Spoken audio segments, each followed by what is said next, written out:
حالات کچھ معمول پر آئے تو 13 اکتوبر کو جرنیل ایلن بائی کی دمشق میں آمد ہوئی۔ ایلن بائی کو برطانوی حکومت نے 1 اکتوبر کو ہی عربوں کے جھنڈے نصب کرنے کا عمل تسلیم کرنے کا اختیار مل گیا تھا۔ ایلن بائی کے بعد اس روز دن ڈھلے فیصل کی آمد ہوئی۔ لارنس نے اپنے جنگی حلیف کا بہت گرم جوشی سے استقبال تو کیا، لیکن اس گرم جوشی اور تپاک میں ایک بے کلی بھی کروٹ لے رہی تھی۔ وہ دونوں ہی جرنیل ایلن بائی کا رویہ سمجھنے سے قاصر تھے۔ وہ انہیں کچھ ایسا تاثر دے رہا تھا گویا اس کامیاب مہم کا حصہ ہونے کے باعث انہیں چند انعامات و اکرامات سے نوازنے کا متمنی ہو۔ اس خلش اور بیکلی پر غلبہ کے لیے لارنس اور فیصل شہر کے دورہ پر نکل کھڑے ہوئے۔ انہوں نے سب سے پہلے سلطان صلاح الدین ایوبی کے مزار پر حاضری دی۔ سلطان کی تربت دیکھ کر لارنس کی آنکھوں میں شفاف چمک اور ہونٹوں پر تلخ مسکراہٹ تھی۔ اسے اپنے آباء و اجداد کی رچیڈ کی فوج میں صلاح الدین ایوبی سے جنگوں میں ہزیمت یاد آنے لگی تھی، لیکن اب حالات اور نتائج مختلف تھے۔ اس نے ماضی میں صلیبیوں کے لیے خوفناک خواب ثابت ہونے والے اس عظیم جنگجو کی قوم کو عظیم الشان اور تاریخی سبق سکھایا تھا۔ چند سال قبل جرمنی کے ایک حکمران نے اس مقبرہ پر جھنڈا نصب کر کے کاسٹی رنگ کا ایک ہار بھی قبر پر چڑھایا تھا، جس پر ایک زبردست شہنشاہ کی طرف سے دوسرے زبردست شہنشاہ کے الفاظ کندہ تھے۔ لارنس نے وہ جھنڈا اور ہار ہٹائے اور انہیں کوڑا کرکٹ کی طرح رونتا ہوا واپس لوٹ آیا۔ 30 اکتوبر 1918 کا دن ترکوں کے لیے یوم سیاہ سے کم نہ تھا۔ انہوں نے اتحادی افواج کی پیش کردہ شرائط قبول کر لی۔ اس کے بعد 11 نومبر کو التواء جنگ کا اعلان ہوا تو لارنس انگلستان لوٹ چکا تھا۔ اس کے ذہن میں اب ان وعدوں کی تکمیل کا خیال تھا جس کے خواب فیصل اور عربوں کو دکھائے گئے تھے۔ ان وعدوں کے مطابق اتحادی افواج کی جنگ میں فتح کی صورت میں شمال سے جنوب تک سارا عربستان ایک سلطنت قرار دیا جانا تھا۔ فتنہ انگیز لارنس اور طفلانہ حد تک سادہ لو عربوں کو اس بات کا علم ہی نہ تھا کہ برطانوی حکومت نے درپردہ کیا منصوبے تشکیل دے رکھے ہیں۔ حقیقت تو یہ تھی کہ اٹلی، فرانس، یونان اور روس ایک نقشے پر متفق ہو چکے تھے جس کے مطابق خلافت عثمانیہ کے اس سابقہ حصے کے وسائل سے بھرپور ممالک انہی اتحادیوں میں تقسیم کر دیے جاتے۔ عربوں کی بہادری اور تعاون کے صلے میں انہیں حجاز سونپ دینے کا فیصلہ طے شدہ تھا۔ لارنس کے لیے یہ انکشاف کسی ہزیمت سے کم نہ تھا۔ اس کی انا ایک بار پھر مضروب ہو گئی۔ 1919 کی صلح کانفرنس میں فیصل کے سبھی خواب چکنا چور ہو گئے۔ اسے واضح طور پر بتا دیا گیا تھا کہ برطانیہ کے اپنے بزرگ تر اتحادیوں سے کیے گئے وعدے زیادہ اہم ہیں، لہٰذا اسے ایک محدود قطع زمین پر ہی اکتفا کرنا ہوگا۔ لارنس کی ہر دلیل اور کوشش بھی نکار خانہ میں طوطی کی صدا ہی ثابت ہوئی۔ فیصل اس توہین پر بلبلا کر رہ گیا۔ لارنس نے اپنے اس حلیف کی جانب سے ان عالمی سیاستدانوں کے سامنے پرجوش تقریر کی جس میں شریف اور اس کے بیٹوں کے کارنامے، اتحادی افواج کے لیے ان کی خدمات اور دوران جنگ بہادرانہ اقدامات کا احاطہ کر کے وعدوں کی تکمیل پر بھی زور دیا۔ سبھی عہدیدار بے تاثر نظروں سے اور سپاٹ تاثرات سے تقریر سنتے رہے۔ فیصل بھانپ گیا تھا کہ اس کے ساتھ زبردست دغا بازی کرتے ہوئے ان کے قومی جذبات کا بدترین استحصال کیا گیا ہے۔ عرب سلطنت کے قیام کا خواب ہی رہا تھا۔ اس کی شاکی نظریں اور پتھریلے تاثرات لارنس کے لیے ایک اور تازیانہ ثابت ہوئے۔ وہ سمجھ گیا تھا کہ فیصل اس دھوکے کا ذمہ دار بھی اسے ہی گردان رہا ہے۔ لارنس اس سے کیا گیا کوئی بھی پیمان مکمل نہیں کر پایا تھا۔ عین ممکن تھا کہ حجاز لوٹنے پر وہ اسے علل اعلان دروغ گو اور غدار بھی کہنے لگے۔ لارنس کی کوئی بھی دلیل کام نہ آئی اور جنگ پاسداری کے طاقتور ترین حلیف فرانس کو ملک شام سونپ دیا گیا، جس کے نتیجہ میں اگست 1920 کو فیصل دمشق سے بے دخل ہو گیا۔ لارنس اپنے جنگ کے دور کے اس ساتھی کی افسردگی اور توہین بے طرح محسوس کر رہا تھا۔ یہی وجہ تھی کہ 1921 میں فلسطین اور میسوپوٹامیہ پر برطانوی اقتدار قائم ہوا تو ان دنوں لارنس بطور مشیر اپنے فرائض سر انجام دے رہا تھا۔ ونسٹن چرچل کے ان ممالک میں نظم و نسق کے لارنس سے استفسار پر اس نے فیصل کو عراق کا بادشاہ بنانے کی تجویز دی، جسے چرچل نے بھی قبول کر لیا۔ اس کے بعد لارنس آکسفورڈ چلا گیا۔ اب اس کی توجہ بغاوت عرب کا اولین مسودہ لکھنے پر مرکوز تھی۔ اس کے مزاج میں لا تعلقی اور بے نیازی بڑھتی ہی چلی جا رہی تھی۔ اسے اپنی غیر معمولی خدمت کے صلے میں اعلان شدہ انعام کی بھی کوئی طلب نہ تھی۔ مضروب انا نے اسے اس قدر بے باک بنا دیا تھا کہ اس نے بادشاہ کے سامنے بھی انعام و اعزاز قبول کرنے سے انکار کر دیا۔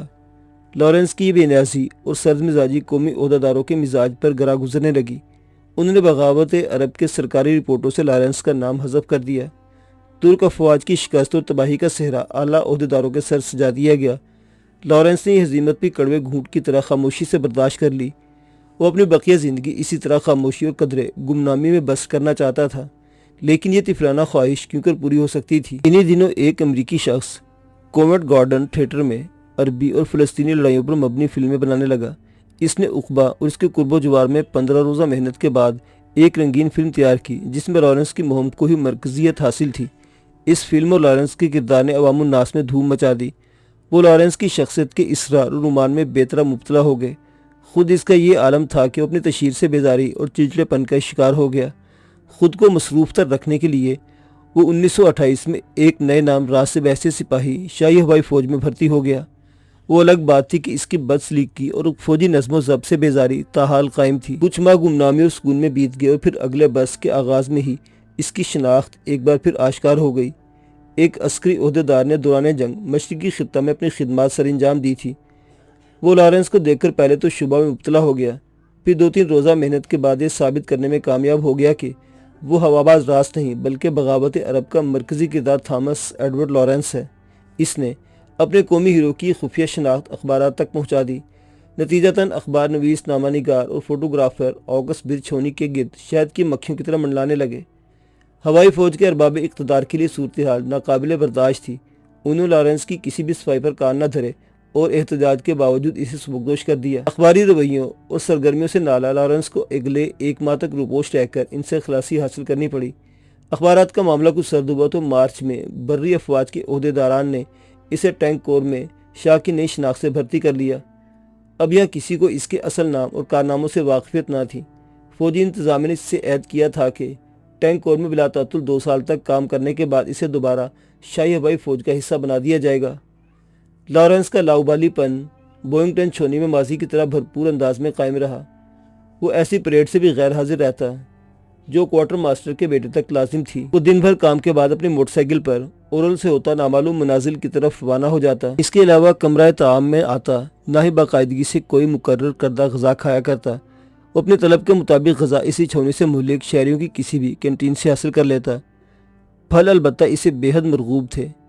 لارنس کو اندازہ ہی نہ ہو رہا تھا کہ اس کی یہ حرکات ایک بار پھر اسے مرکز نگاہ بنانے لگی ہیں۔ یہی بے پروائیاں کم نہ تھی کہ تنخواہ کی وصولی کے لیے نہ جانے کا معمول ان افواہوں کو مزید تقویت دینے لگا کہ شاہ دراصل کرنل لارنس ہے۔ یہ چمگوئیاں جب سپاہیوں کی محفل طعام سے عہدیداران کی محفل تک پہنچی تو نتیجتاً ایک بار پھر اس کی سبک دوشی پر ہی منتج ہوا۔ اس سبک دوشی کے بعد لارنس نے اپنی سرگرمیاں ہی تبدیل کر لی۔ اس کی توجہ اب تصنیف و مطالعہ اور سائیکل رانی کی طرف مرکوز تھی۔ انہی دنوں اس کی شناسائی نامور ناول نگار تھامس ہارڈی سے ہو گئی۔ ہارڈی کے توسط سے لارنس کی ملاقات جارج برنارڈ شاہ اور اس کی اہلیہ سے بھی ہوئی۔ جارج برنارڈ شاہ اپنے اس ہم نام شاہ سے بہت متاثر ہوا تھا۔ اگست 1915 میں وہ ایک بار کسی نہ کسی طرح شاہی فوج تک رسائی حاصل کرنے میں کامیاب ہو گیا۔ اب اس کی توجہ انجنوں اور مشینوں کی طرف ہو چکی تھی۔ وہ انجن کو تیز رفتار بنانے کے لیے نت نئے تجربات کرنے لگا۔ دن بھر پیشہ ورانہ امور سر انجام دے کر وہ شام کو سنسان سڑکوں پر نہایت تیز رفتاری سے اپنی موٹر سائیکل دوڑاتا۔ انجن کی بلند آواز اور سواری کی گڑگڑاہٹ اس کے لیے نغماتی سرور ثابت ہوا کرتی۔ اسی برس دسمبر میں لارنس کو کچھ عرصہ کے لیے ہندوستان روانہ کر کے کراچی میں تعینات کر دیا گیا۔ کراچی آمد کو کچھ ہی وقت بیتا تھا کہ اسی عمر کے ایک ڈرامے کو ترجمہ کے قالب میں ڈھالنے کی فرمائش موصول ہوئی۔ اس ترجمہ کی اشاعت امریکہ میں ہونی تھی۔ لارنس نے ذمہ داری اپنے لیے ذاتی توقیر سمجھتے ہوئے حامی بھر تو لی، البتہ ناشر سے ایک شرط بھی عائد کر دی کہ ترجمہ پر اصل نام ظاہر نہ کیا جائے۔ ناشر نے حامی بھر لی۔ لارنس نے کراچی اور بعد ازاں ہندوستان کی شمال مغربی سرحد میں قیام کے دوران اس نئی مصروفیت میں خود کو الجھائے رکھا۔ وہ تصنیف و تالیف کے اس کام میں بے حد خوش تھا۔ یہاں سے حاصل ہونے رقم موٹر سائیکل کی قیمت اور ٹورسٹ میں رہائش گاہ کے قرض کی ادائیگی میں کافی مددگار ثابت ہو سکتی تھی۔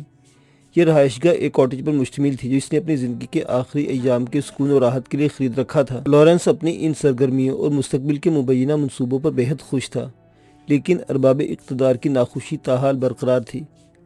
لارنس کی شناخت کسی بھی طرح خفیہ رہ نہ پاتی تھی۔ 1928 کے اختتام تک برطانوی اور دیگر غیر ملکی اخبارات میں مضامین کی بھرمار ہو چکی تھی کہ لارنس شاہی ہوائی فوج میں سپاہی کی حیثیت سے نہیں بلکہ برطانوی خفیہ اہلکار کے طور پر کسی مہم میں مصروف ہے۔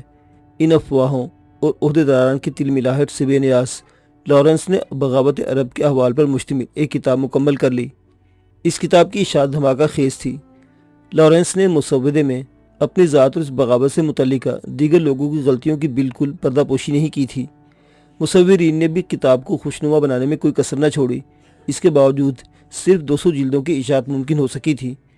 20 گنا قیمت پر مشتمل جلدیں انفرادی طور پر ہی تقسیم ہوئی تھی۔ بعد ازاں امریکہ نے اس کی فروخت میں دلچسپی لیتے ہوئے قیمت $20,000 اور 4,000 پاؤنڈ سے زائد مقرر کی۔ اس کتاب کی خفیہ اشاعت کے بعد ریگستان میں بغاوت نامی ایک اور مختصر ایڈیشن شائع ہوا۔ اس کی شہرت کا یہ عالم تھا کہ 5 ایڈیشن دھڑا دھڑ فروخت ہوئے۔ لارنس کو طے شدہ رقم ملنے کے بعد بقیہ اثاثے ایک خصوصی فنڈ کے لیے مختص کر دیے گئے، جس کا مقصد شاہی ہوائی فوج سے منسلک افراد کی اولاد کو تعلیم دلوانا تھا۔